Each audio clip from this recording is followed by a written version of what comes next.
Hello and peace be upon you. Today I will discuss about failed interview and in this short presentation I will focus on couple of points but I am sure that it is a common experience of qualitative researchers who use qualitative interview as a data collection method that sometimes an interview they consider as a failed interview. So today I will discuss about it. There are three main reasons that I choose this topic, the failed interview. First, that qualitative interview is probably the most used data collection method by the qualitative researchers. So it is very important to learn about if there is anything that called failed interview. Second, the qualitative researchers have a clear and well rationalized research questions before they go for the interviews. And they use these research questions to set the agenda for the interview. And the third point is this notion of failed interview, it may provide a perspective on learning from the interview. And in the end of this presentation, I will also share an article that I am sure will be a good read, providing detailed information on this topic. Uh, to keep this presentation short and focused on some key learning aspects, there are few points of discussions that I will talk about. First point is the failed interview. Can we say an interview as failed interview? If yes, that what might be the reasons that we considered an interview as a failed interview?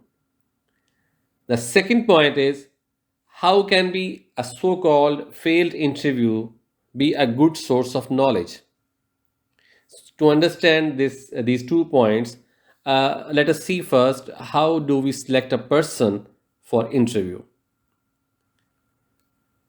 Before we select or identify a person for the interview, we usually follow two things.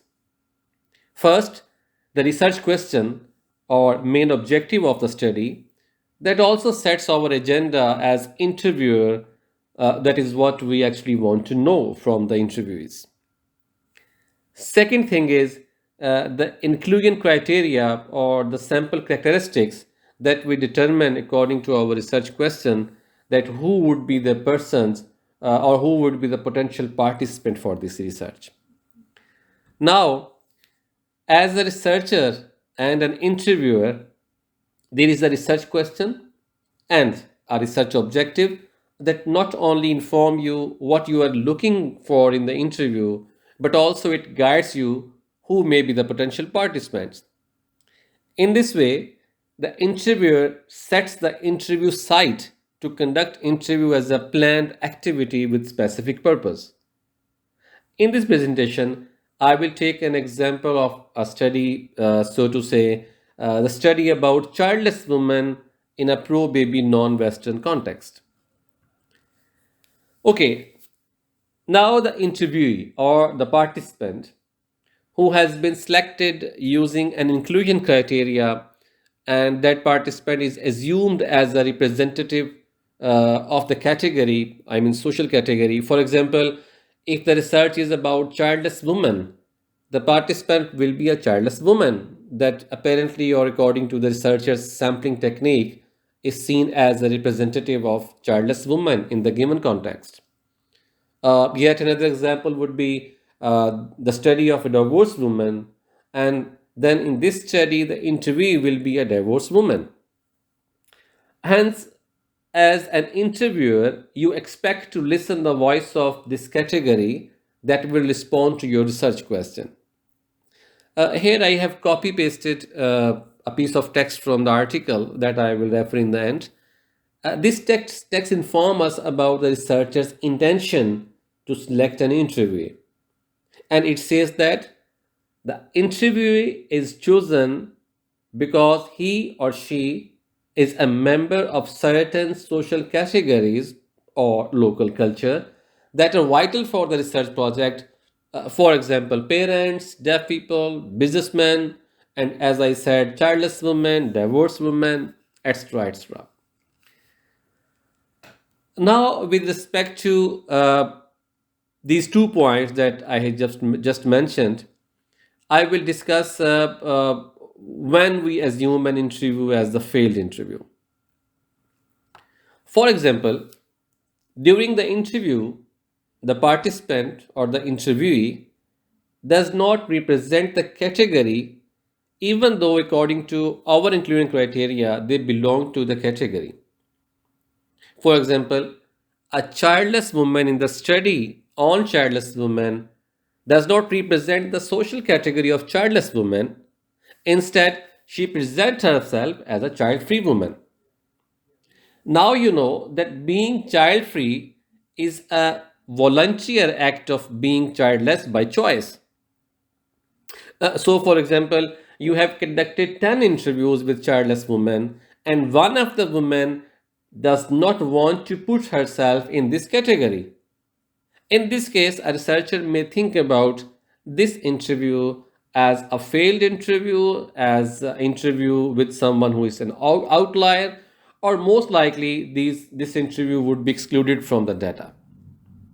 Now, what happened? Let us think about it, that why we say it is a failed interview. First, the participant is not providing us the information that we are looking for with reference to our research question, or let me say our research agenda. Second, the participant tries not to put her in the category that the researcher mentioned in his or her agenda. Third, the participant also tries to put her in another category that is not only different but maybe in contrast with what the researcher has assumed according to the research question and sample characteristics.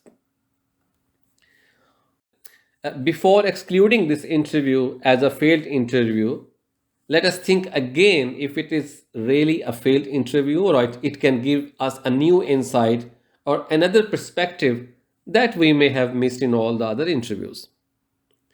First, you see that woman, I mean the interviewee, is giving a counter narrative on being childless that you did not hear in the other interviews. She is not only providing you information that is in contrast with what other participants said, but also counter the common narrative of the image of childlessness in pro-baby cultures in non-Western context. So in this way, the interview is an example of a negative case analysis within the given context of the study. That is why, as qualitative researcher, this one interview is equally important to be considered for data analysis as all other interviews in this study that you think are corresponding to your research question. The analysis of this one interview in comparison with all other interviews will provide you valuable information about several things that may be unnoticed if you do not include this interview. For example, you can think about several questions after the interview.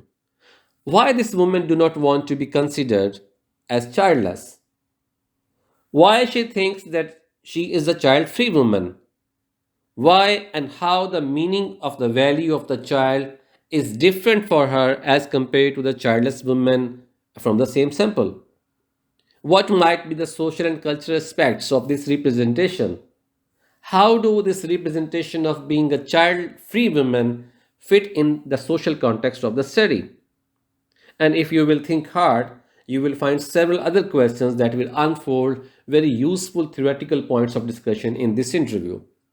And maybe you will like to go for a follow-up interview with the same participant after you get these theoretical points. Okay, I hope this short presentation gives you an idea that we should not consider an interview as failed if we find it different, contrasted, or providing a counter narrative. On the screen, you can see a reference to the article titled Interviewee with an Agenda, Learning from a Failed Interview. This article is written by Katarina Jacobsson and Malin Åkerström. The link is provided in the description below this video.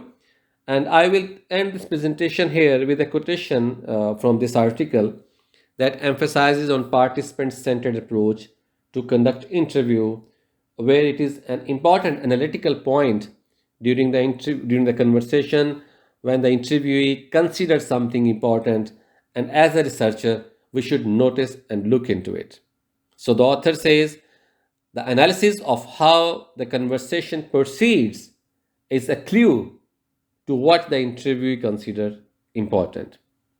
Thank you, and don't forget to subscribe the channel if you have not done it yet.